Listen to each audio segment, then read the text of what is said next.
Presencia de quienes integran el Presidium. Jessica Cristina Romero Michel, directora de la Facultad de Derecho de la Universidad de Colima.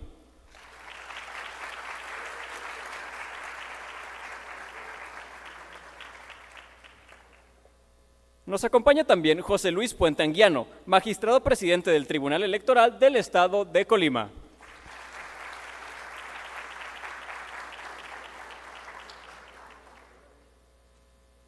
Ana Florencia Romano Sánchez, consejera electoral del Instituto Electoral del Estado de Colima.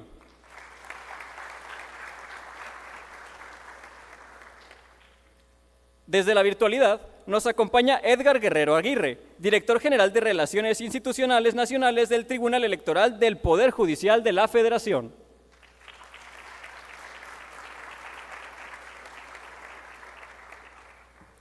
Por último, a Raúl Zeus Ávila Sánchez, secretario de Estado de Estudio y cuenta adscrito a la ponencia de la magistrada Mónica Soto Fregoso, presidente del Tribunal Electoral del Poder Judicial de la Federación.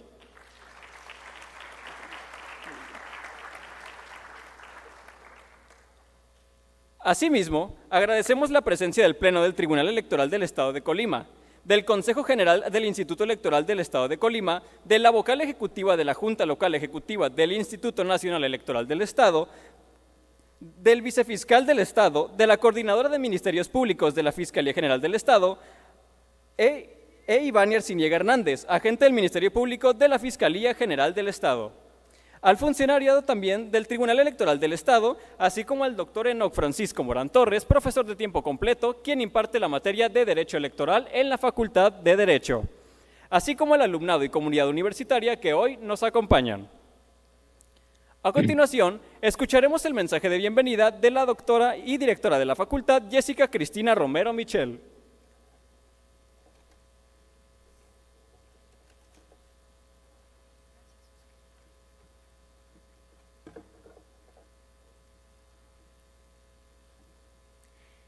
Saludo con mucho gusto al magistrado presidente del Tribunal Electoral del Estado de Colima, José Luis Puente Anguiano. Muchas gracias por acompañarnos. A la consejera electoral del Consejo General del Instituto Electoral del Estado de Colima, Ana Florencia Romano Sánchez, bienvenida. A la distancia y en la virtualidad, al director general de Relaciones Institucionales Nacionales del Tribunal Electoral del Poder Judicial de la Federación, Edgar Guerrero Aguirre, a quien además aprovecho este momento para agradecer el empeño dedicado a través de su equipo para organizar esta jornada que el día de hoy nos reúne. Por supuesto, saludo al maestro Raúl Zeus Ávila Sánchez, quien será nuestro facilitador y que el día de hoy nos acompaña justamente desde el Tribunal Electoral del Poder Judicial de la Federación. También aprovecho para saludar a las magistradas, a la magistrada y al magistrado del Tribunal Electoral que el día de hoy se reúnen con nosotros, consejeros electorales del Instituto Estatal Electoral, acompañantes del Instituto Nacional Electoral, vicefiscal del Estado, la coordinadora de Ministerios Públicos, integrantes del Tribunal Electoral del Estado que el día de hoy también se reúnen y quienes integran también el Consejo General del Instituto Electoral del Estado de Colima. De manera muy especial, saludo a las y los distinguidos profesores que nos acompañan, así como las y los estudiantes, quienes en este auditorio se encuentran presentes, así como invitados especiales y a quienes nos siguen por las redes sociales. Para la Universidad de Colima, es un gusto tenerles aquí reunidos para dar inicio al taller de análisis de sentencias 2025 impartido por el Tribunal Electoral del Poder Judicial de la Federación y que hoy, de manera muy generosa, nuestro facilitador, el maestro Ávila Sánchez, secretario de Estudio y Cuenta de la ponencia, nos hará el favor de compartir su experiencia y, por supuesto, sus conocimientos. Para la Facultad de Derecho, además, es un privilegio, y no solamente porque están ustedes hoy reunidos, sino porque este ejercicio invita a nuestras y nuestros estudiantes a reflexionar sobre una de las habilidades más valiosas que pueden desarrollar como futuras y futuros abogados. Y me refiero a la correcta comprensión y análisis de las sentencias judiciales, ya que las sentencias no solo son el resultado final de un proceso legal, sino que son el reflejo vivo de cómo se aplica el derecho, de cómo los principios constitucionales, las normas, en este caso electorales, y la jurisprudencia cobran un sentido en la práctica. Cada sentencia encierra una lección sobre argumentación, interpretación y razonamiento jurídico. Por ello, estoy segura que quienes recibirán esta capacitación especializada les permitirá adquirir 3 beneficios esenciales. Y esto recuérdenlo particularmente mis estudiantes y futuros abogados. Fortalecer su pensamiento crítico, mejorar su desempeño profesional y acercarse a la realidad jurídica, entendiendo cómo la ley se materializa en casos concretos, conectando la teoría con la práctica. Así que recuerden que el conocimiento del derecho se vuelve poderoso cuando entendemos cómo piensan, cómo razonan y cómo deciden los juzgadores. Y esa habilidad, más que una ventaja, en este momento es una necesidad para quienes aspiran a ejercer con excelencia su profesión en el derecho. Así que a todas y a todos les invito a aprovechar esta oportunidad de formación, a sumergirse en el estudio de las sentencias y a convertirlas en sus aliadas para el desarrollo académico y profesional. Sean todas y todos muy bienvenidos a la Universidad de Colima y mucho éxito en este inicio de capacitación. Gracias.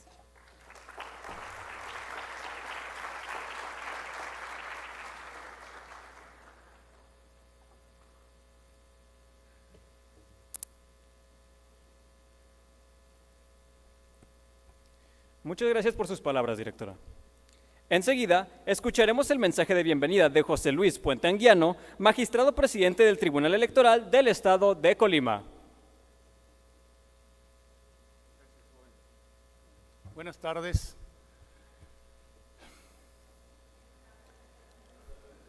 Es un verdadero placer estar aquí, en esta universidad que me vio nacer hace 50 años ya.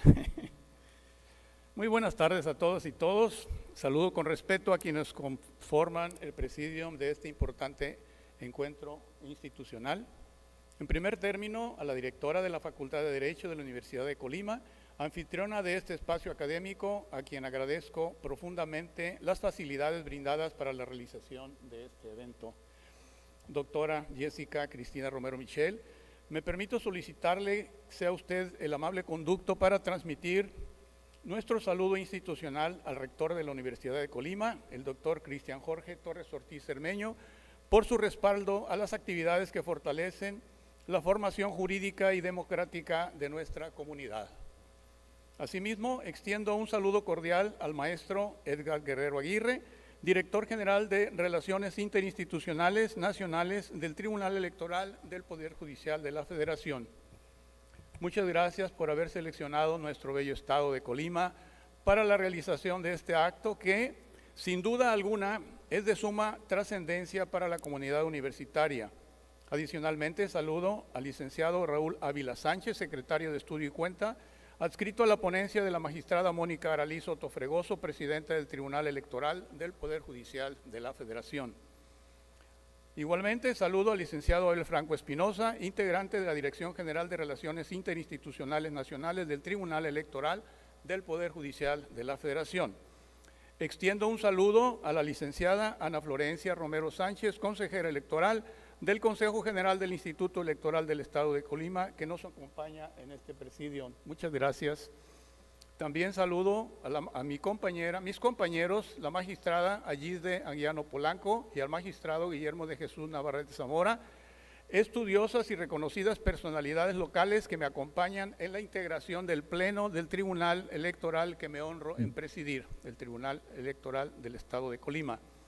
Saludo con entusiasmo a la juventud estudiosa de esta facultad, al cuerpo académico que contribuyó para que esta reunión fuera posible, al personal de servicio público aquí presente, a los medios de comunicación que amplifican la difusión de estos trabajos al público en general y también especialmente a mis compañeros integrantes del Tribunal Electoral, proyectistas, secretario de Estudio y Cuenta, secretario general y demás personal con quien tengo el gusto de compartir y convivir todos los días y sacar adelante este inédito proceso electoral que actualmente estamos atravesando. El día de hoy nos convoca un ejercicio de reflexión jurídica que, más allá de su dimensión especializada, nos invita a pensar en el sentido profundo de la función jurisdiccional. Juzgar no significa aplicar a la ley a manera de instructivo. Requiere interpretar contextos, examinar escenarios y revisar continuamente el propósito normativo para garantizar la progresividad de los derechos fundamentales. En ese sentido, la labor jurisdiccional es genuinamente un acto de docencia, pues educa a través del ejemplo, orienta mediante la argumentación y forma ciudadanía desde la justicia. Este taller se inscribe en esa lógica, la de abrir espacios de análisis colectivos donde las sentencias no se estudien como piezas aisladas, sino como expresiones vivas de principios constitucionales. La filosofía misma no surge desde el estrado de un catedrático ni proviene de un acto unilateral del pensamiento. Nace del diálogo, de la recolección de ideas y del cuestionamiento constante a lo que entendemos como realidad. Como lo ha mencionado el reconocido pensador Michael Sandel, el debate sobre la justicia debe situarse donde está la ciudadanía, donde hay razonamientos sobre qué es una sociedad justa. Todas y todos podemos opinar, es nuestro deber y compromiso. Este espacio es prueba irrefutable de ello. En ese contexto, en un proceso electoral inédito que ha despertado posturas encontradas y generado debates intensos, resulta importante recordar que el voto sigue siendo el principal activo democrático. El acto de sufragar es la herramienta más legítima para una verdadera transformación social. Significa el instrumento mediante el cual la ciudadanía expresa sus convicciones, vuelca sus esperanzas e instruye sus exigencias. Por ello, analizar las sentencias que derivan de ese ejercicio no es solo una tarea técnica, sino un compromiso absoluto con la democracia. Durante el proceso electoral que está por concluir, el Tribunal Electoral del Estado de Colima ha cumplido a cabalidad su función jurisdiccional, lo que le ha permitido atender con eficiencia más de un centenar de juicios. Más allá de la estadística parca y fría, cada resolución emitida se sustenta en los principios que rigen nuestra labor: la legalidad, imparcialidad, objetividad, independencia y máxima publicidad. Este taller es también una forma de rendir cuentas, de abrir nuestras decisiones al escrutinio académico y ciudadano.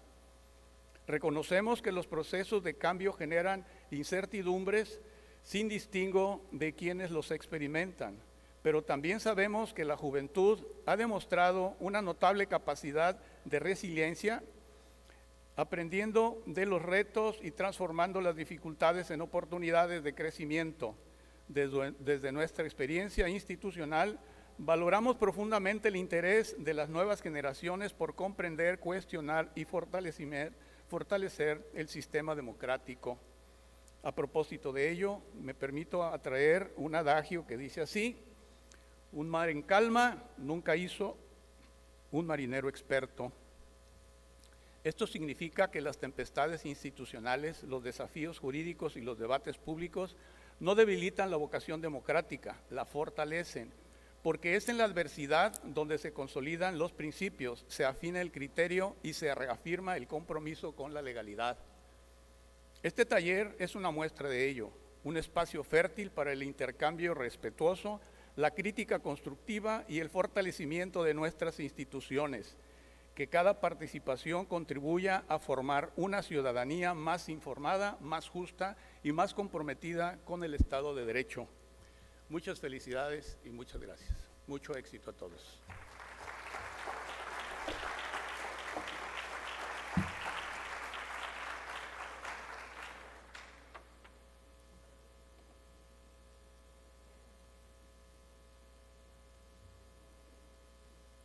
Muchas gracias por sus palabras, magistrado presidente. A continuación, escucharemos el mensaje de bienvenida de Ana Florencia Romano Sánchez, consejera electoral del Instituto Electoral del Estado de Colima.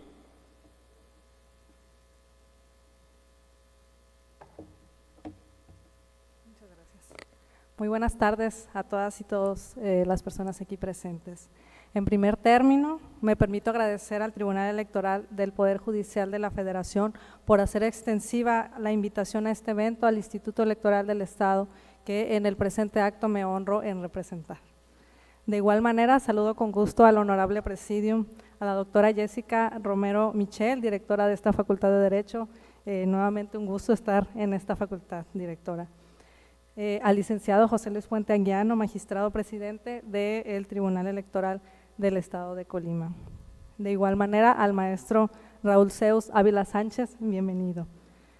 El dictado de una sentencia implica una diversidad de elementos a considerar para dirimir la controversia planteada por las partes, por lo que la labor del juzgador como analista de cada caso concreto cobra una relevancia fundamental para la impartición de justicia.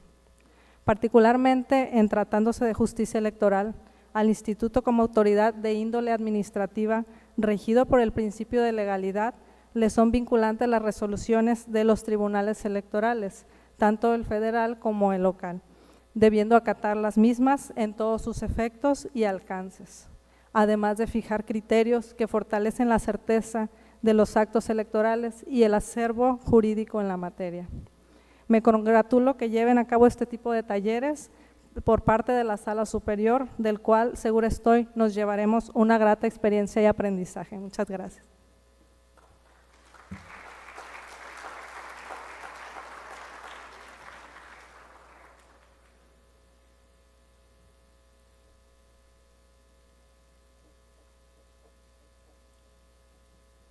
Muchas gracias por sus palabras, consejera.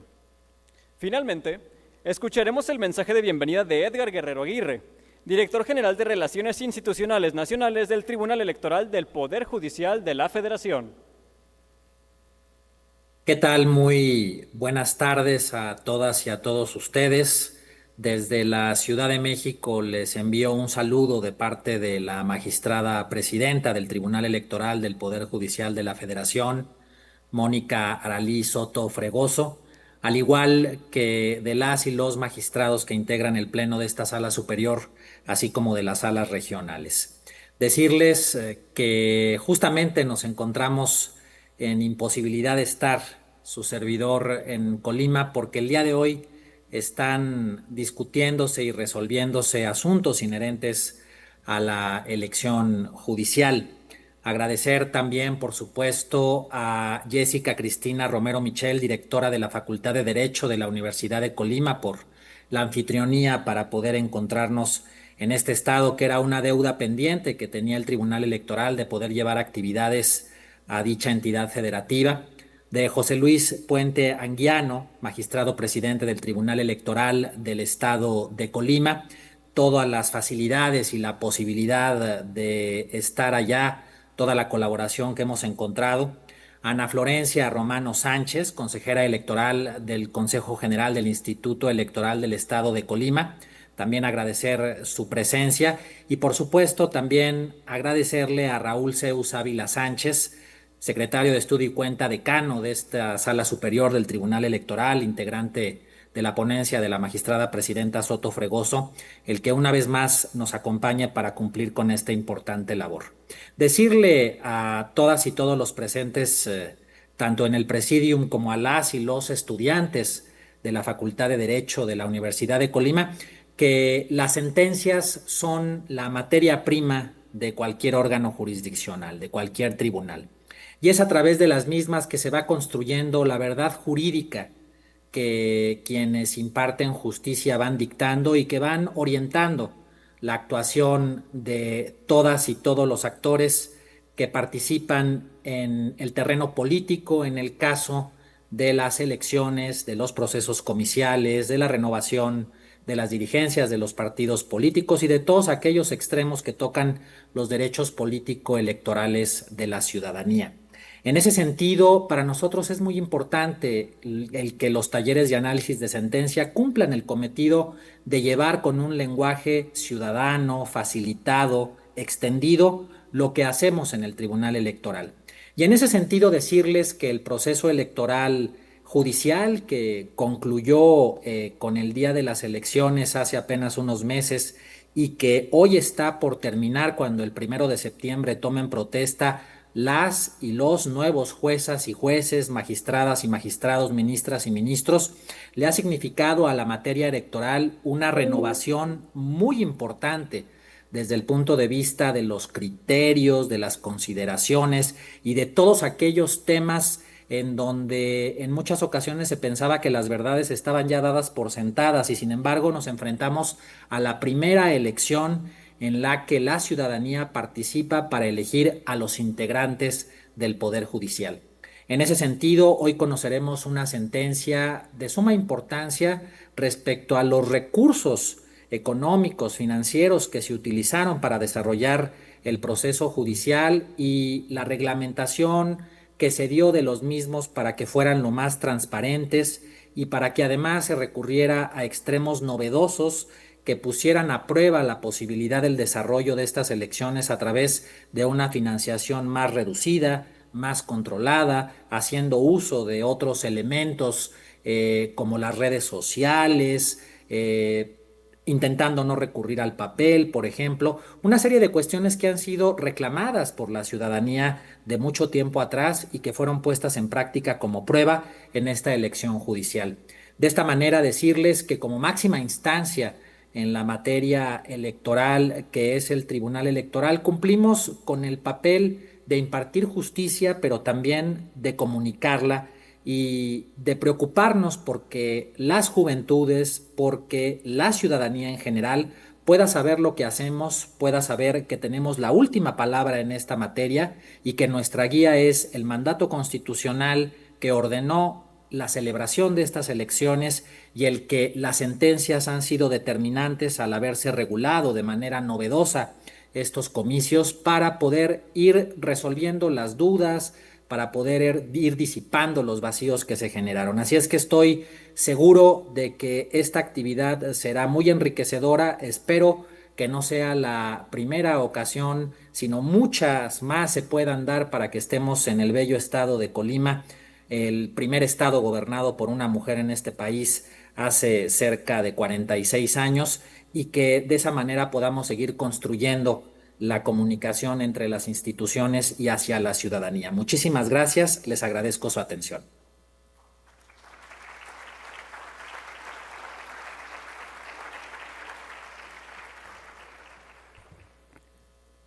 Le agradecemos sus palabras, director. A continuación, agradeceremos también a las autoridades por su participación en esta ceremonia de apertura y a quienes nos acompañan de manera virtual, les pedimos esperar unos momentos para continuar con el taller. En breve regresamos.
Muchas gracias a todas y todos por permanecer con nosotros. Ahora continuaremos con el desarrollo de nuestra actividad.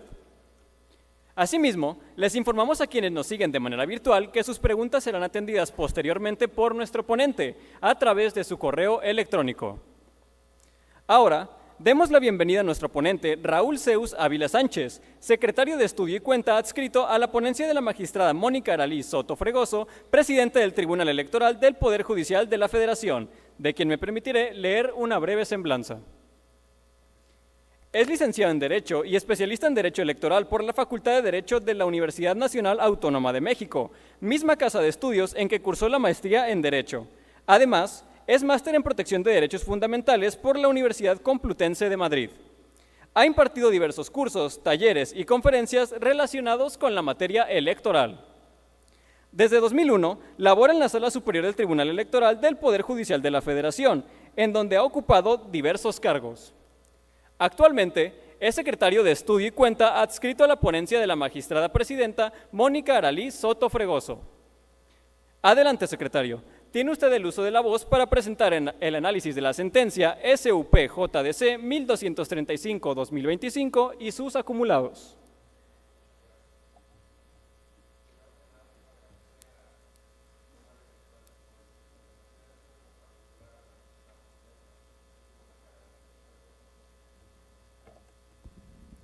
¿Se escucha? Sí. Y a la magistrada presidenta Mónica Aralí Soto Fregoso, la oportunidad de acompañarlos, y a la Universidad de Colima también quiero darle las gracias, particularmente a la Facultad de Derecho por conducto de la directora de la Facultad de Derecho, Jessica Cristina Romero Michel, así como al magistrado presidente del Tribunal Electoral del Estado de Colima, José Luis Puente Anguiano, y a la consejera electoral del Consejo General del Instituto Electoral del Estado de Colima, Ana Florencia Romano Sánchez. Tenemos que un poquito de lo que ha sido este proceso electoral para poder analizar el acuerdo de fiscalización. Como la mayoría el septiembre se publicó una trascendente reforma a la Constitución Política de los Estados Unidos Mexicanos. Lo que se determinó por el Poder Revisor de la Constitución fue modificar el esquema de designación de ministros de la Suprema Corte de Justicia de la Nación, de magistrados del Tribunal Electoral del Poder Judicial de la Federación, suprimió el Consejo de la Judicatura Federal y creó 2 órganos, que es el Tribunal de Disciplina Judicial, el órgano de administración. Asimismo, determinó que también los magistrados de los órganos colegiados, de los tribunales colegiados y unitarios serían electos, al igual que los jueces de distrito. Dentro de las disposiciones transitorias que emitió para que esto pudiera llevarse a la realidad, dispuso que en la legislación secundaria se establecerían las reglas bajo las cuales tenía que seguirse el procedimiento electoral. El 14 de octubre se publicaron las reformas a la Ley General de Instituciones y Procedimientos Electorales, en tanto que el 15 siguiente fueron a la Ley General del Sistema de Medios de Impugnación en materia electoral. De todo este conjunto de reformas, lo que podemos advertir es, aparte de lo que sería el cambio en la forma de designar a los juzgadores o a las personas juzgadoras del Poder Judicial de la Federación y de las entidades federativas, también se estableció el procedimiento y los mecanismos para garantizar que esa elección se celebre conforme a los principios que rigen la materia electoral, particularmente el principio de certeza. Y se los digo así porque este es uno de los principios básicos de la materia electoral. Otro de los principios que es fundamental para poder llevar una elección a buen puerto es el de transparencia y rendición de cuentas. ¿Por qué? Porque en toda elección lo primero que se tiene que garantizar es la equidad. ¿Qué es la equidad? Es la posibilidad de que todos los contendientes participen en condiciones mínimas de igualdad y bajo sus propias condiciones estén en aptitud de contender por un cargo y que cuenten con posibilidades reales de acceder al cargo. La única manera de garantizar una equidad es establecer reglas bajo las cuales todos tienen que jugar. Es como en cualquier disciplina, ¿no?, del deporte. Todos tienen que someterse a las reglas. Una de estas reglas, o bueno, más bien un conjunto de estas reglas, es el monto de recursos que se pueden gastar. Pues bueno, esto no es una novedad, no es algo que se haya inventado recientemente, es algo que se ha visto elección tras elección. El dispendio de recursos públicos, el dispendio de recursos privados en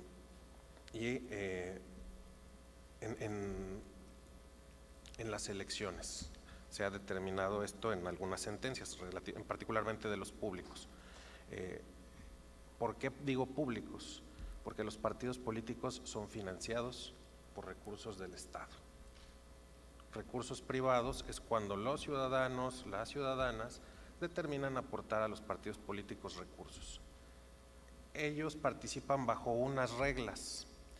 Estas reglas están elaboradas precisamente para observar el origen de los recursos, tanto públicos que provienen del Estado como los privados. En esta nueva modalidad de elección de personas juzgadoras se varió ese aspecto. Ahora solamente se utilizarán recursos privados, pero no de toda la ciudadanía, únicamente de las personas que aspiran a contender el cargo, o sea, recursos propios. No es posible que las personas lleven a cabo aportaciones, ni tampoco las personas morales, aunque no tengan fines de lucro, a las campañas de estas personas. Bueno, esas fueron las reglas principales que se emitieron por el constituyente. Las campañas se van a desarrollar con recursos propios de los aspirantes o de las personas candidatas. Encomendó al Instituto Nacional Electoral la atribución de establecer los acuerdos que considere necesarios para instrumentar esta manera de financiar las campañas. Asimismo, para supervisar y revisar los gastos y verificar que cada una de las elecciones se haya llevado a cabo de conformidad con estos principios constitucionales, en particular el de la equidad. ¿A qué se refiere esto? A que no hayan excedido el tope de gastos de campaña, porque si lo hubieran hecho, que nos lleva a pensar pues que se hubiera presentado trampa, ¿no? Se hubiera hecho trampa y pues eventualmente esto pudo haber generado un efecto invalidante en la elección. Bueno, el Instituto Nacional Electoral, con la finalidad de cumplir con esta atribución constitucional, emitió un acuerdo en el que aprobó los lineamientos de fiscalización. Estos lineamientos se dirigieron fundamentalmente a regular los gastos y los límites a los gastos que podían efectuar las personas candidatas, cuánto podían gastar y con quién podían gastar para llevar a cabo sus actividades de campaña. Esto fue el 30 de enero de este año. Posteriormente se publicó en el Diario Oficial de la Federación y este acuerdo fue impugnado por fue impugnado en 20 medios de impugnación. En algunos casos, 2 candidaturas presentaron impugnaciones variadas, no solo presentaron una, sino presentaron 3. Entonces, de estos 20 medios de impugnación, solamente algunos, no equivalía al número de personas que impugnaron, sino únicamente a 16. Bueno, entre las reglas que se establecieron por el Consejo General del Instituto Nacional Electoral fue la relativa a establecer los topes de gastos de campaña. Fue también la correspondiente a determinar el momento en el que se tenía que llevar a cabo la aprobación de estos topes, y fundamentalmente el momento en el que las personas candidatas tenían la obligación de reportar cada uno de los gastos que efectuaban durante sus campañas, el momento en el cual tenían que presentar sus informes y eventualmente pues la manera en la que el instituto se iba a abocar a revisar estos gastos. ¿Podemos cambiar la lámina, por favor? Bueno, al analizar las impugnaciones, pues lo primero que hizo la Sala Superior fue acumular estos 20 medios de impugnación, fue determinar que pues sí tenía la competencia para llevar a cabo la revisión de las impugnaciones y posteriormente pues desestimó las causas de improcedencia que se plantearon. Estaban enfocadas básicamente a cuestionar que las personas candidatas no podían impugnar las reglas de fiscalización. Bueno, el primero de los agravios que se planteó por varias candidaturas fue el de la facultad del Instituto Nacional Electoral para regular el tema de la fiscalización, para aprobar un acuerdo en el que reglamentara o instrumentara la manera en la que se iban a verificar los gastos que se efectuaran por las candidaturas. En este punto, la Sala Superior lo que analizó fue si el Instituto Nacional Electoral, de conformidad con la Constitución, cuenta con para llevar a cabo este tipo de actos administrativos. ¿A qué me refiero? Parecería que pues estableció normas generales, abstractas, impersonales. ¿Con qué finalidad? Pues de regular precisamente los gastos de las candidaturas. La Sala Superior consideró que en términos de la reforma constitucional, el Instituto Nacional Electoral podía emitir este tipo de disposiciones, porque iba a instrumentar todo lo necesario para que los candidatos pudieran participar en condiciones de equidad a partir de la manera en la que participaban. Esto es, que iban a participar con financiamiento propio, recursos propios, que no iban a poder recibir aportaciones de financiamiento público ni tampoco de financiamiento privado. Esto es de otras personas. Entonces, pues se tenían que establecer reglas que fueran acordes con esta modalidad de participación. No era posible que rigen a los partidos, regían a los candidatos independientes, atendiendo a las particularidades bajo las que contienden. Por esa razón, pues estableció esto. Asimismo, el Instituto Nacional Electoral el Tribunal Electoral determinó que el INE podía no solamente instrumentar o regular lo señalado en la Constitución, sino que también podía establecer límites con la finalidad de garantizar estas condiciones de equidad. Con base en esto, pues la Sala Superior dijo que el INE sí tenía la atribución. Asimismo, estableció otro tipo de conceptos en los lineamientos, los cuales, y esto fue el segundo grupo de agravios. Primero, se cuestionó lo que eran los actos anticipados de campaña.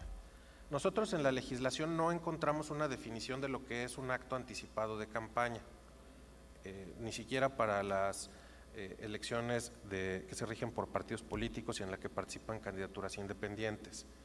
Esta ha sido a partir de la integración de normas. La integración normativa se da considerando lo que es un acto de campaña, lo que se debe entender por un acto de campaña,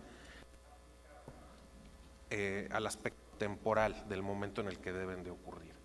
Entonces, si se celebra un acto que tiene por finalidad la obtención del voto, orientar a la ciudadanía o perseguir las preferencias electorales, pues se ha considerado que esto es un acto de campaña y cuando lo hace fuera de tiempo es un acto anticipado de campaña. Entonces, esto fue lo que procedió a definir el Tribunal Electoral y fue uno de los aspectos que se controvirtieron. La Sala Superior estableció que sí tenía esa atribución para establecer esta integración, para disponerlo en un instrumento con la finalidad de dar claridad a la ciudadanía y a los contendientes.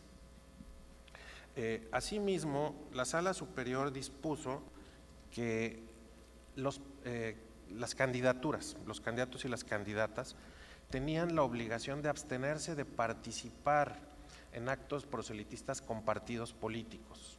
¿Por qué? Porque la naturaleza de la elección es apartidista, o sea, no podían estar siendo apoyados por un partido político, por candidaturas de otro tipo de cargos. Y lo que se cuestionó es que con esto se estaba limitando la libertad de asociación y la libertad de expresión. ¿Por qué? Pues porque decían que al ser candidatos podían asociarse con otras personas para poder alcanzar su finalidad. ¿Cuál era? Pues obtener el triunfo en la elección. La Sala Superior que correcto el modelo que se el Poder Revisor de la Constitución, cuál los jueces buscan una candidatura para poder ser postulados, que a partir de la postulación tiendan y se presenten ante la ciudadanía con sus recursos propios, las modalidades que comentó hace un momento el coordinador de Relaciones Institucionales, menos propaganda, menos recursos, menos propaganda, sino que fueran auténticas de las propuestas de las candidaturas, tratando de evitar el dispendio de recursos de cualquier origen. Eso pues lo determinó la Sala Superior. Otro de los aspectos que analizó fue el prorrateo. Aquí veo muchos jóvenes que yo creo que no han podido analizar el tema del prorrateo hasta el momento. El prorrateo consiste en dividir un gasto para efecto de sumarlo a los gastos que efectuaron para su campaña y determinar si rebasaron o no un tope establecido por la autoridad.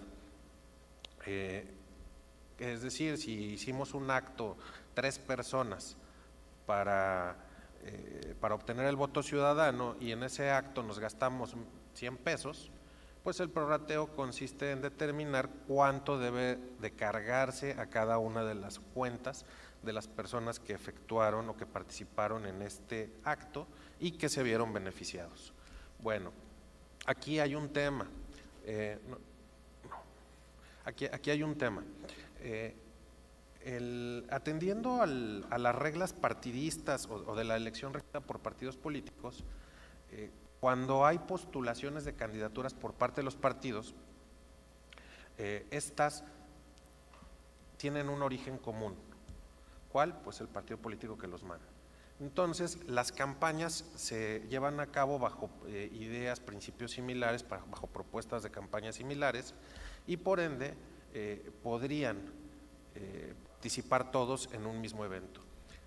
¿Qué es lo que ocurre? Que este gasto que efectúan para llevar a cabo esta promoción se divide entre los participantes atendiendo al tope de gastos de campaña de cada uno y al cargo que aspiran. No es igual para todos.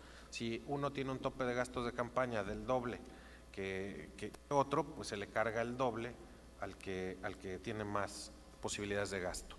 Es proporcional al límite que tienen. En la elección de personas juzgadoras no ocurre de esta manera. La postulación por parte de partidos políticos. La postulación se hace por los poderes públicos a partir de que acudieron ante los comités de evaluación y resultaron triunfadores en el procedimiento respectivo. Entonces la participación que hacen la hacen a título personal, se presentan como candidatos que cumplen con los requisitos. Entonces, lo que se dispuso es que no podía haber actos de campaña ni propaganda que beneficiara a más de un candidato, porque no tienen un origen común y porque no persiguen una plataforma común. Se trata de temas personales o aspiraciones personales.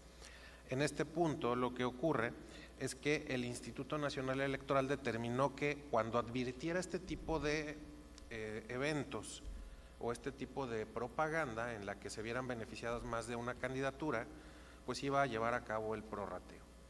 El planteamiento de los actores, de los juzgadores, fue que no podía meterse a regular eso porque estaba prohibido el llevar a cabo actos de campaña conjuntos. La Sala Superior analizó este agravio y lo que consideró de manera fundamental es, a ver, una cosa es lo que está prohibido que hagan esto. Sin embargo, si lo hacen, vamos a actuar de esta manera, se va a llevar a cabo el prorrateo. ¿Qué quiere decir esto? Que aunque esté prohibido llevar a cabo algo, tiene que preverse una consecuencia jurídica para el incumplimiento. Y por esa razón determinó que el planteamiento que hicieron era infundado, puesto que se tenía que tener una respuesta, una manera de actuar por parte de la autoridad cuando detectara que habían eventos compartidos y que implicaran gastos. Bueno, otro de los puntos relevantes en este procedimiento electoral es que se sometió a las candidaturas a algo Registro Nacional de Proveedores. Esto tiene una historia un poquito larga, vamos a tratar de resumirla. Anteriormente las candidaturas independientes, ya no les tocó a candidatos a nivel federal. Podían adquirir la propaganda, podían contratar los eventos con cualquier proveedor. Y había proveedores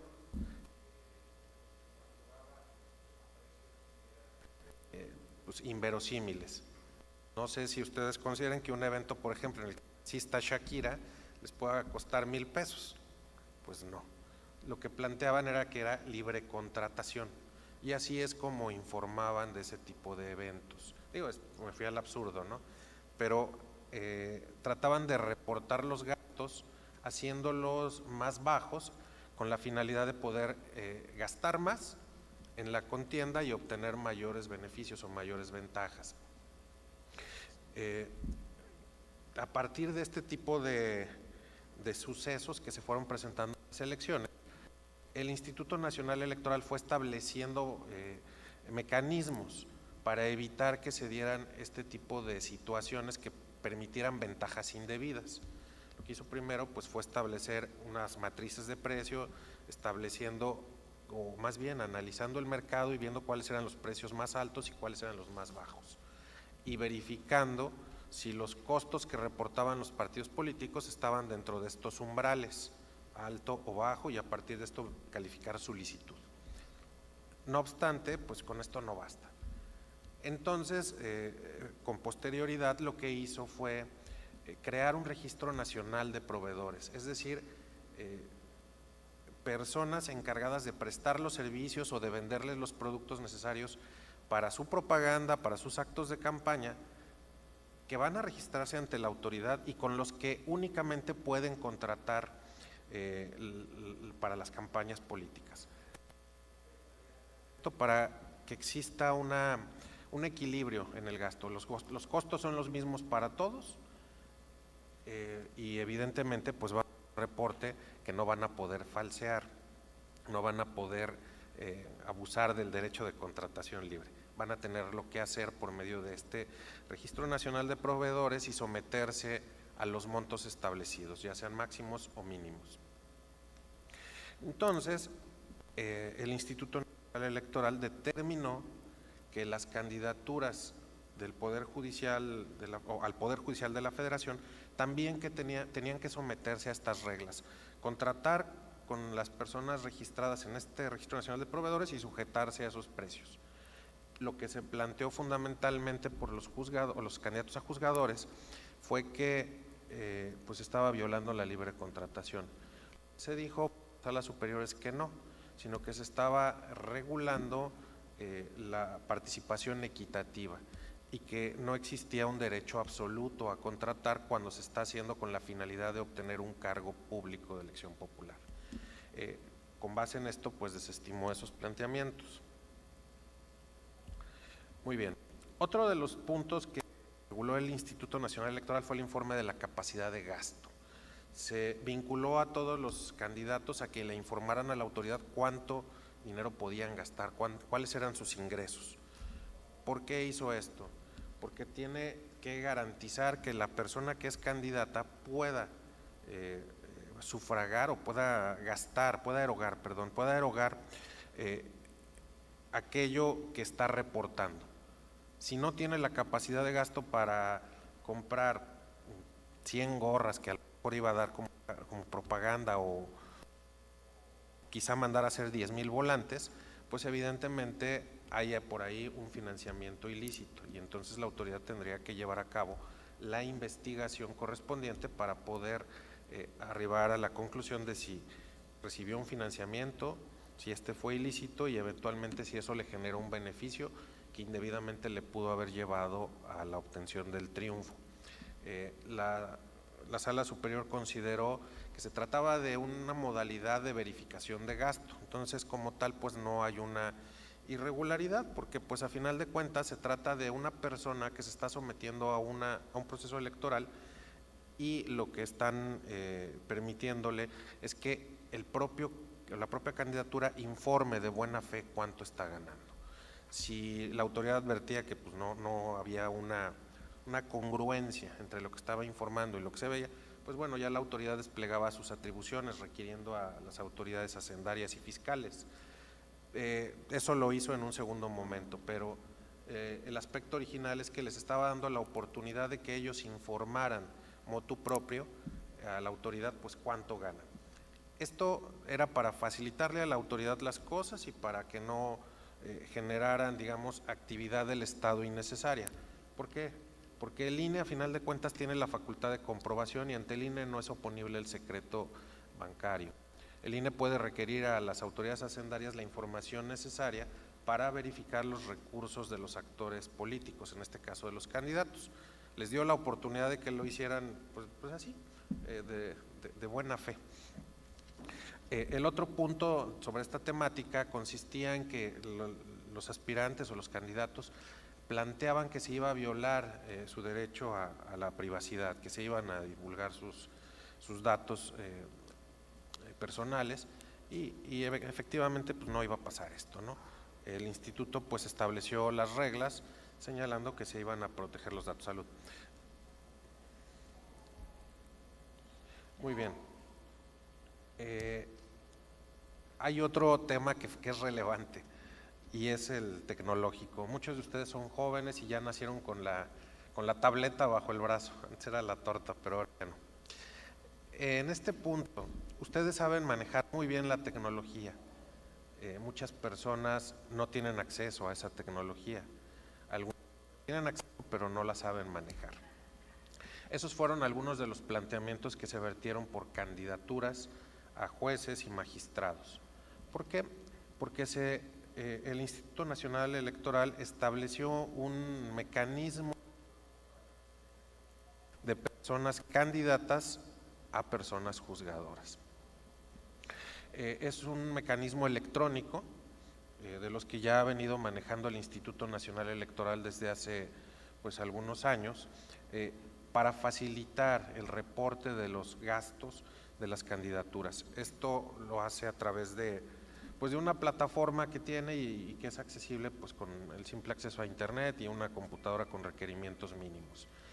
Las candidaturas pues no estaban de acuerdo, decían que pues esto les estaba obligando a llevar a cabo ese tipo de entrada, de adquisición del sistema, aprender a manejarlo, que esto no generaba una equidad en la contienda porque tenían que perder tiempo en su uso. La Sala Superior consideró que pues no, en realidad pues esto les facilita reportar los gastos, es más fácil hacerlo en línea, les facilita incluso pues tener acceso a toda la información relacionada con los requerimientos de la propia autoridad, les facilitaba tener conocimiento de las decisiones que fuera a tomar la autoridad que les incumbieran dentro del proceso, y por esa razón determinó que era un medio óptimo para comunicar a las candidaturas las decisiones que adoptar en relación con el procedimiento electoral. Bueno, viene el tema de los foros de debate, mesas de diálogo o encuentros. Aquí pasa una situación similar a la que platicamos hace un momento, relacionada con que no estaba previsto. En la reforma se previó que los foros de debate a los que asistieran las candidaturas debían de ser gratuitos, no podían haber gastos. ¿Por qué? Porque eso implicaría que se estaría patrocinando por parte de terceros, lo cual está prohibido. Entonces se partía del supuesto de que los foros de debate, las mesas de diálogo, los encuentros académicos serían gratuitos, no tendrían un costo. Sin embargo, el Instituto Nacional Electoral determinó que podía llevar a cabo la verificación de estos eventos a efecto de determinar y cuantificar si hubo gastos y en su caso sumarlos a los gastos de campaña. Se planteó como agravio principal que pues si estaba prohibido llevar a cabo gastos, ¿cómo es posible que el instituto iba a ir a verificar cuánto gastaron? Pues aquí la respuesta fue prácticamente la misma. Se le dijo, a ver, una cosa es que se lleve a cabo un evento con este tipo de erogaciones y otra cosa es que no lo vayan a hacer. Y si lo hacen, yo tengo que estar presente, tengo que verificarlo y eventualmente sumaré los recursos que se gastaron para determinar si ustedes excedieron el monto que tenían permitido erogar durante el proceso electoral. Eso, pues bueno, tienes una regla, pero por si las dudas yo voy a ver si no estás gastando, ¿no? Eso es básicamente lo que se dijo.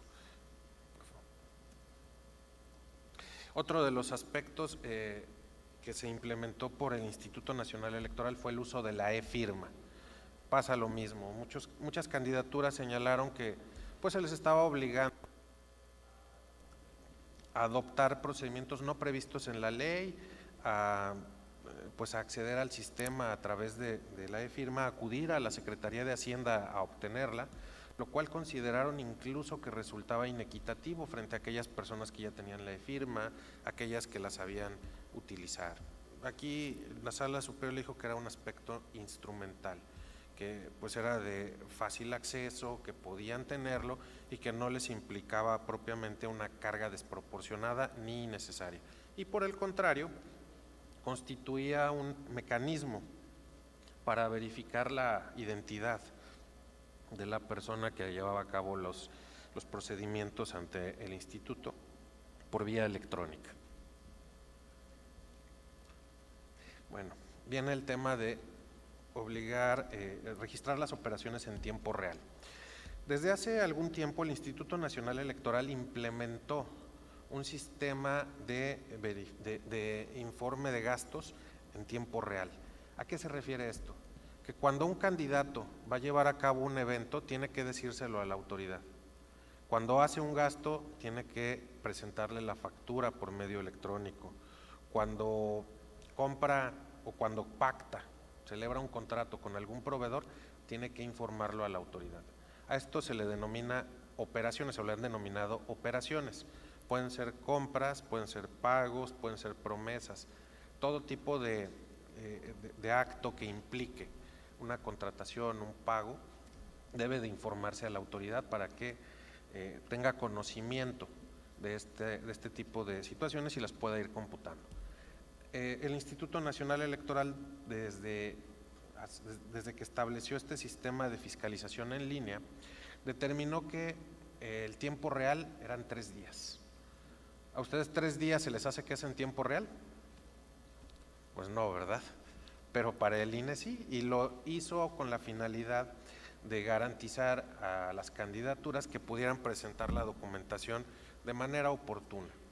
Bueno, muchos candidatos a juzgadores y candidatas a juzgadoras plantearon que esto era desproporcionado, que era irracional, y se le dijo, no, a ver, 3 días es muy racional y es la oportunidad que tienes de vida para presentar la documentación sobre tus operaciones.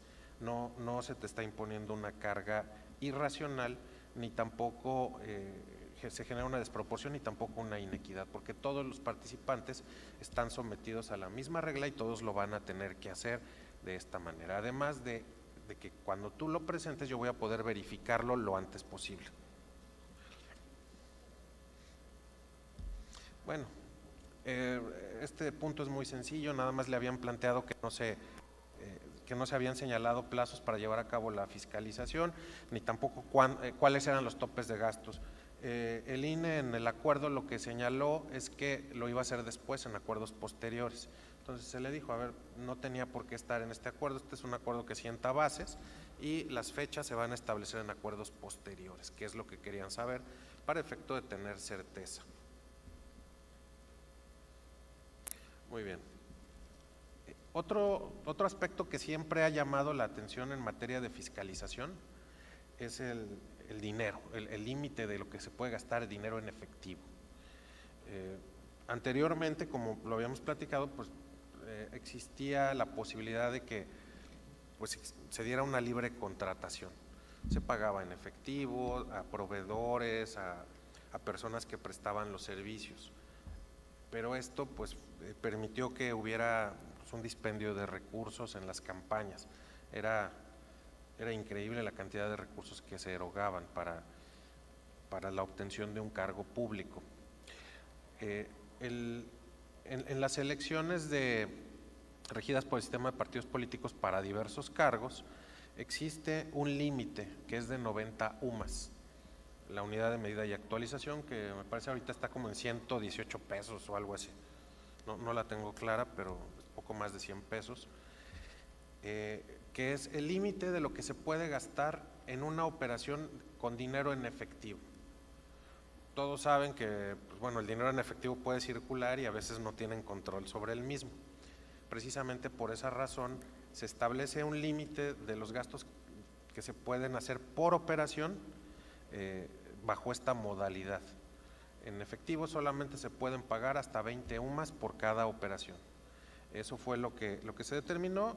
Fundamentalmente los candidatos a juzgadores dijeron que esto era inequitativo y era desproporcionado porque al otro tipo de candidaturas para cargos diversos se les estaba permitiendo que las operaciones fueran de 90 UMAS.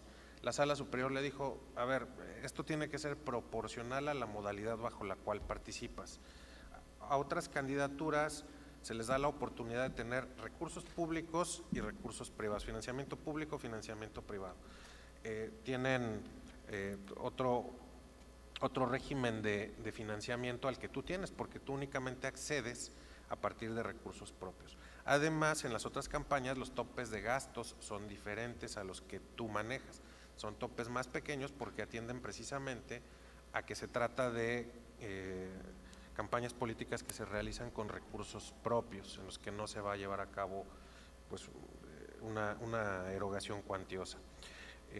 Y lo que se consideró es que se resultaba proporcional precisamente porque venía este tipo de recursos o debía de venir del patrimonio de las candidaturas, y esto con la finalidad de que todas las candidaturas estuvieran en aptitud de acceder a ese tipo de gastos.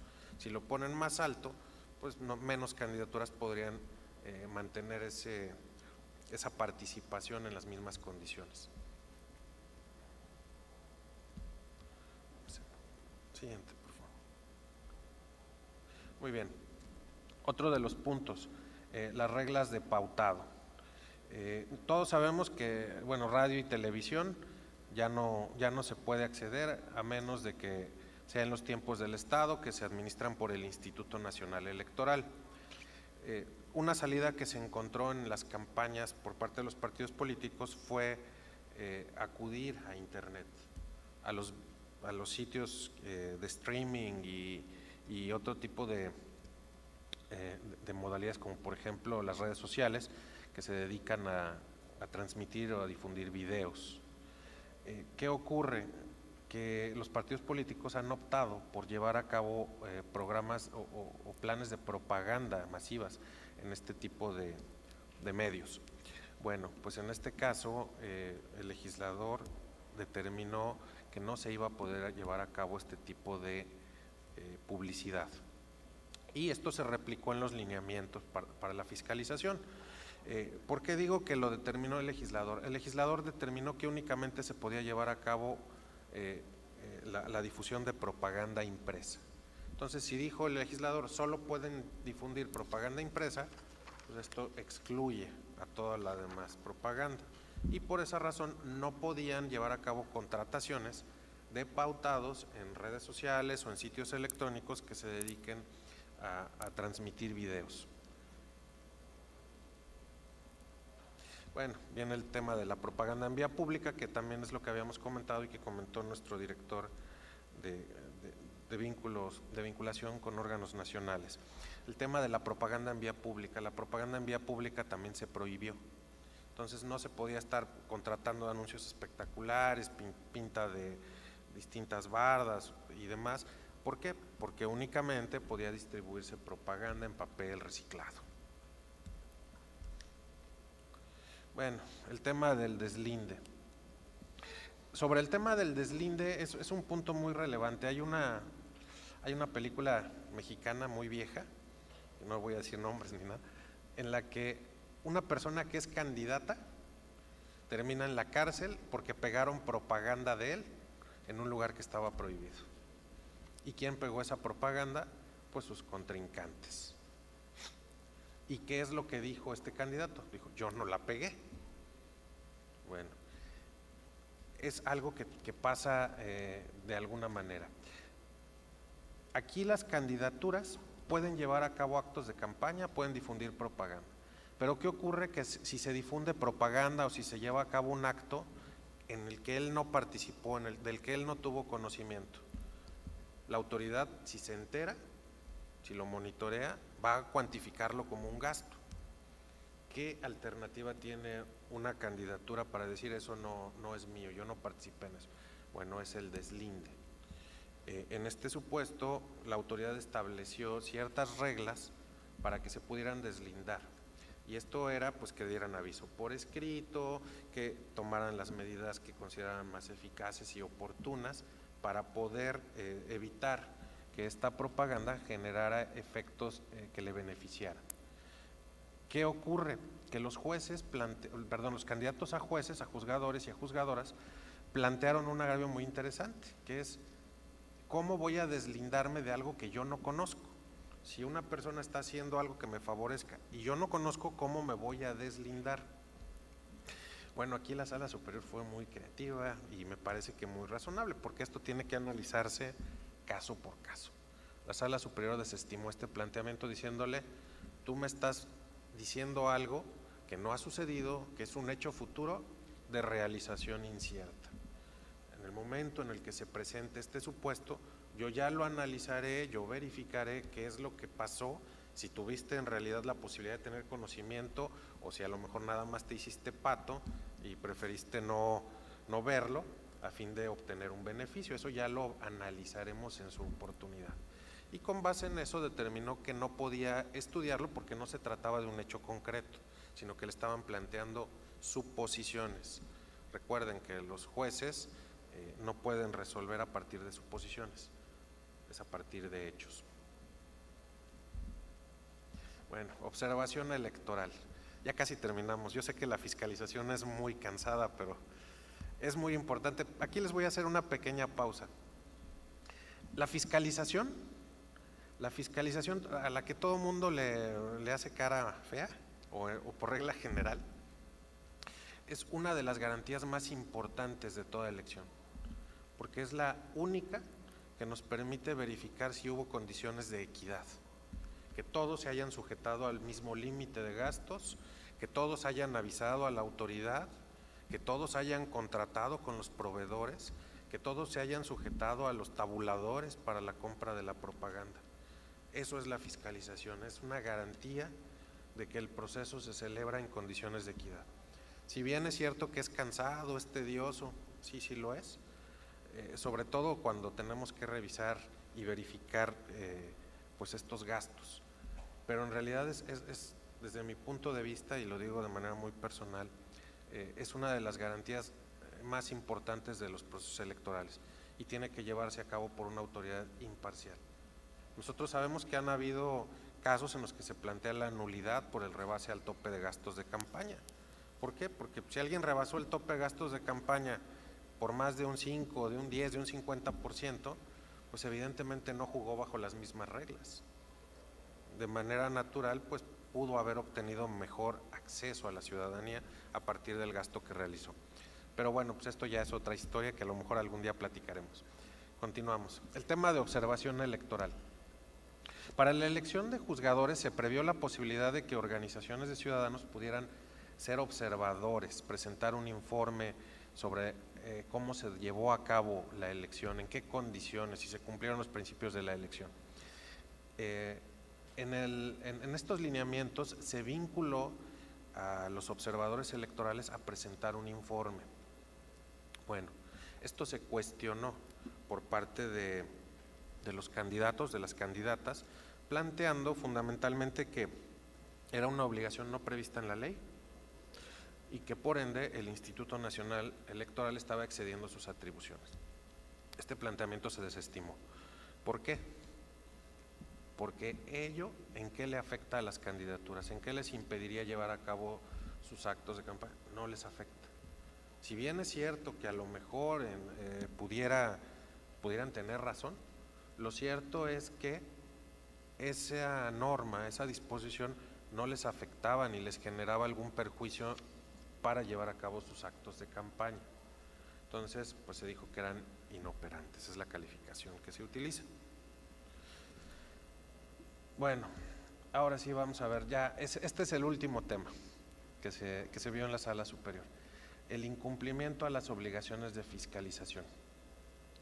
En los lineamientos, el Instituto Nacional Electoral determinó que había 2 conductas a partir de las cuales se iba a cancelar el registro de candidatos o se iba a impedir que continuaran con la candidatura.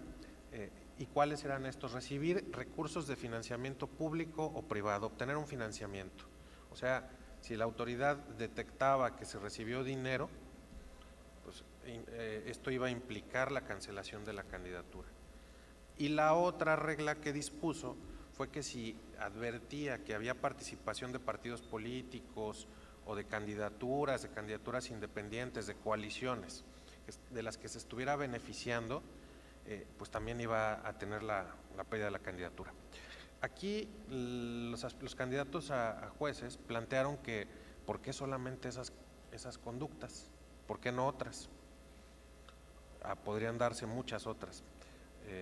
Por ejemplo, me viene a la mente una que era el gasto excesivo, que si hubiera rebasado ya el tope de gastos de campaña de manera evidente desde el primer día, pues podría darse otra circunstancia.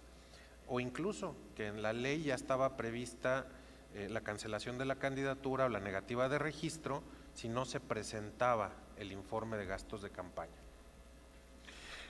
Aquí la Sala Superior analizó este planteamiento y le pareció lógico y congruente y dijo, a ver, pueden haber otras conductas distintas a estas que pueden llevar a cabo las candidaturas y que eventualmente les podría colocar en un plano ventajoso, obtendrían una ventaja indebida, sería un trato desigual si se les permite seguir participando.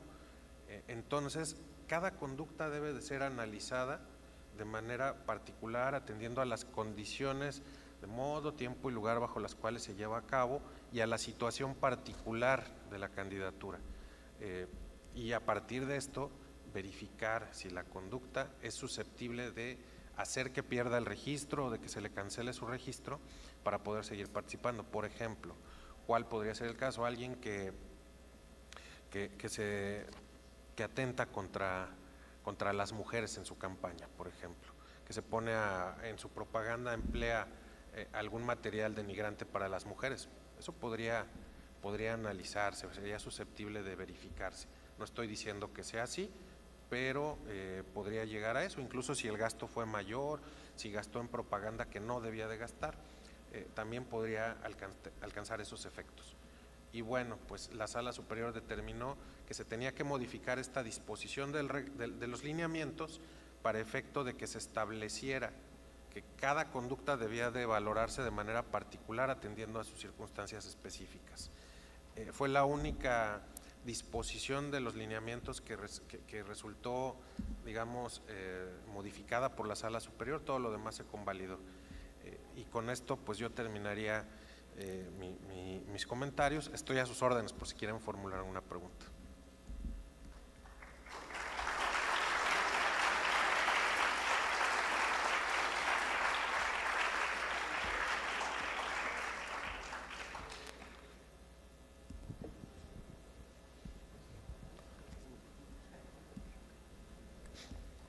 Agradecemos a nuestro ponente por el análisis de esta importante sentencia y a continuación abriremos un espacio breve para preguntas y respuestas por parte del público dirigidas al secretario.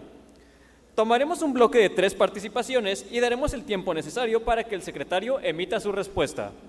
Si alguien desea hacer una pregunta, le pedimos de favor levantar su mano para que se le acerque un micrófono. Primeramente deberán mencionar su nombre y después su pregunta.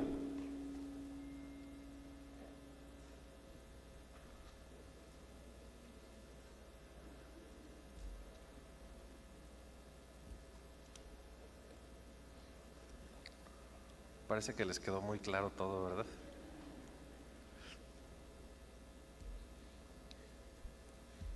¿No van a preguntar de los acordeones?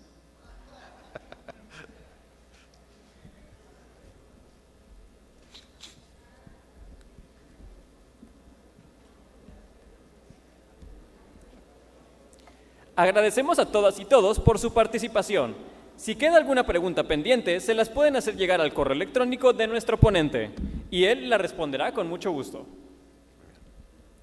A continuación, cederé el uso de la voz a Juan Abel Franco Espinosa, integrante de la Dirección General de Relaciones Institucionales Nacionales del Tribunal Electoral del Poder Judicial de la Federación, quien realizará la presentación del Museo Interactivo de la Constitución del Tribunal Electoral del Poder Judicial de la Federación.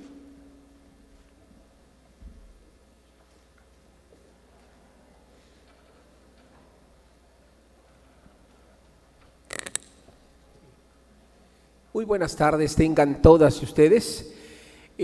A nombre del Tribunal Electoral del Poder Judicial de la Federación y de la magistrada presidenta Mónica Aralí Soto Fregoso, les hacemos una cordial invitación a que visiten y conozcan el Museo Interactivo de la Constitución.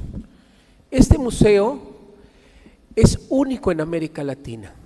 ¿Por qué? Porque nos invita a la reflexión de su contenido para verlo a través de una mirada violeta.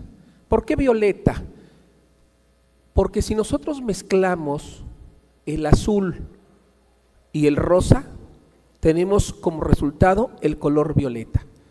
Es decir, verlo a través de una perspectiva de género.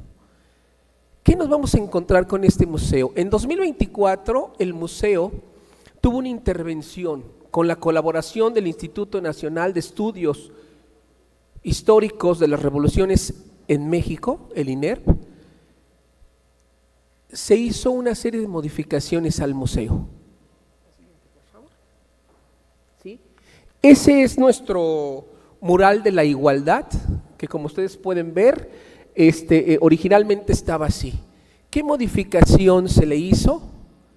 Se incorporaron 13 mujeres célebres que contribuyeron para la transformación de nuestro país. Mujeres que con su lucha y su ideología contribuyeron para no solamente la transformación de este país, sino para la consolidación de la democracia. ¿Sí? Entonces, 13 mujeres que participaron activamente en dos acontecimientos muy importantes en nuestra historia: la independencia de México y la Revolución Mexicana. Sí, mira, ahí está lo que les decía, ¿no? Entonces ahí están esas mujeres que pues no las voy a mencionar, les digo, porque la invitación está activa, ¿no? Para que nos visiten allá en la sala superior. La que sigue, por favor. Sí. Bueno, la que sigue, por favor, vamos a tener, ¿no? ¿Qué nos vamos a encontrar? Aquí tenemos esta sección del museo, los famosos peldones violetas, ¿sí? Las primeras sufragistas visibles. Anteriormente se decían invisibles porque pues nadie las recordaba, nadie sabía quiénes eran, ¿no? Y estas aquí, en este museo, se les da voz y presencia a esas mujeres que lucharon por sus derechos políticos. Y no solamente por eso, el de ese derecho universal que tenemos todos los ciudadanos, el derecho al voto, sino también ellas fueron más allá, algunas de ellas se adelantaron a su tiempo. No solamente contribuyeron para conseguir ese derecho político, sino que muchas de ellas dijeron no solamente ejercer ese derecho que todo ciudadano tiene, sino también el derecho a ser votadas, a ocupar cargos de elección popular. La que sigue, por favor. Ahí tenemos una pequeña muestra de 3 mujeres que van a contribuir de manera muy importante en esa transformación, esa consolidación de la democracia, ¿no? Carmen Cerdán, a la triste, ella jugó un papel muy importante en el inicio del movimiento armado de la Revolución Mexicana en el estado de Puebla, ¿sí? Hermila Galindo, una mujer que se adelanta a su tiempo, dicen los historiadores. Ella organiza junto con otras activistas el primer congreso feminista que se llevó a cabo en Yucatán en 1913, donde el núcleo de ese congreso fue no solamente el ejercer ese derecho político que les había dicho, ¿no?, sino también el derecho a ser votadas. ¿Sí? Por favor, la que sigue. ¿Sí? Y miren, ahí es una parte ahí del museo que tenemos, los peldones están de espaldas a esa fotografía. Tenemos las frases célebres de algunas de ellas, al interior el mural de la paridad, de la igualdad que tenemos. También se van a encontrar con una galería fotográfica que va desde Sor Juana Inés de la Cruz hasta la primera embajadora mujer que tuvo nuestro país, Amalia Caballero. También se van a encontrar, ¿sí?, con unas pantallas interactivas donde ustedes van a poder ver la información de la ruta de los derechos políticos de las mujeres. Las primeras mujeres que ocuparon cargos de elección popular. La primera senadora, la primera diputada, la primera gobernadora, la primera presidenta municipal, la primera jefa de gobierno, hasta la primera mujer presidenta que tenemos, ¿no? Entonces, les digo, ese es lo que van a encontrar. También va a haber un área que se llaman las vitrinas. Ahí se van a encontrar ustedes documentos muy importantes sobre ese primer congreso feminista, desde su organización, la temática que trataron y toda esa situación, ¿no? La que sigue, por favor. Y bueno, miren, la esencia de este museo, como les decía, es resaltar el papel y la lucha de estas mujeres en la consolidación de nuestra democracia y en los derechos político-electorales de las mujeres. ¿Sí? Que es algo fundamental. Acabar, ¿sí?, con esos micromachismos que tenemos, ¿no? ¿Por qué?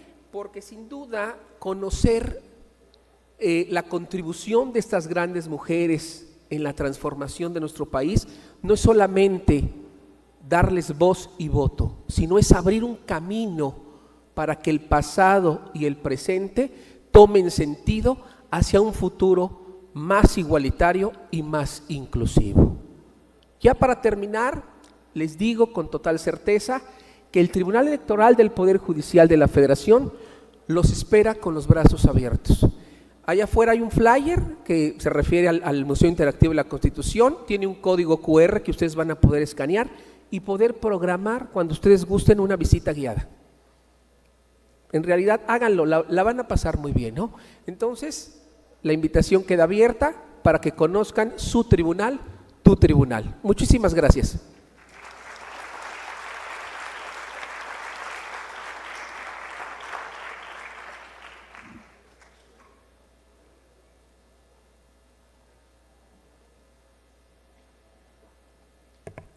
El Tribunal Electoral del Poder Judicial de la Federación, a través de la Dirección General de Relaciones Institucionales Nacionales, en colaboración con la Facultad de Derecho de la Universidad de Colima, les agradece a todas y todos su participación de manera presencial y virtual en este taller de análisis de sentencias.